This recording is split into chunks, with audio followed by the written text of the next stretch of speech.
This video is if you're a pitcher who's ever struggled to gain weight. And I can relate because I was also a pitcher who was a hard gainer. I went from 155 pounds going into high school to ultimately getting up to 215 plus pounds and going from low 70s to the upper 90s. And we've now helped hundreds and hundreds of guys gain 15 to 20 plus pounds in an off season in a repeatable way.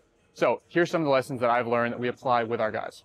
The first tip is to set as many of your meals on autopilot as possible or have a consistent routine. When talking to a lot of these athletes, they don't know where their next meal is coming from. They're scrounging around hour to hour trying to figure out where that next meal is. And it's totally leaving things up to chance. And it's a very reactive way to approach the process versus being proactive. And so if you can set multiple meals on autopilot each day, it makes it far more easy to stay consistent. And so having the same thing for breakfast each day, having the same thing for lunch each day, having the same before bed, nighttime protein shake, weight gain shake, right? Having the same one or two snacks throughout the day. And maybe you have a meal out of the day, which is a variable. Maybe that's dinner, maybe that's lunch. But having consistency there, it becomes a lot more easy to actually stick to it as opposed to never knowing where that next meal is coming from. Number two is moderate caffeine intake, and specifically making sure that you've gotten that first meal in you before you have caffeine. A lot of people don't know that caffeine can actually be a strong appetite suppressant. For me, if I take a lot of caffeine in, I'm not hungry for 2, 3, 4 hours after that, and a lot of people react the same way. So if you're gonna have caffeine, try to get some calories in you for breakfast first before you have that first dose of caffeine for the day. The next tip is using liquid calories strategically.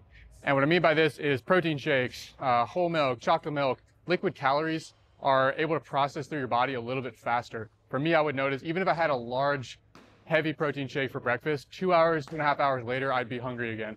And so it processes faster than solid foods in a lot of cases. So that can be a strategic way to squeeze in a little bit more calories. The next tip is just being careful where you get your advice when it comes to gaining weight and who you listen to. We would have meetings with, dietitians in college, and the advice would kind of be blanket cookie cutter advice for the guys who needed to lose weight, the guys who needed to gain weight. And it was very just general, vague advice, swap out fried chicken for grilled chicken, eat more veggies, right? It was just a very general advice that really had no bearing on the actual direct athletic goals for me as a hard gainer pitcher trying to gain weight. And so if the person you're listening to has never done it themselves, it can be a little bit tricky to actually have the context to apply a lot of the advice that they're giving you. So just be careful. Just because somebody has the credentials, the letters next to their name, if they haven't helped dozens or hundreds of people do what you're trying to do and haven't done it themselves, you just have to approach some of that advice with a grain of salt. If you want more on this, we have a full free weight gain guide on our website. Go check that out.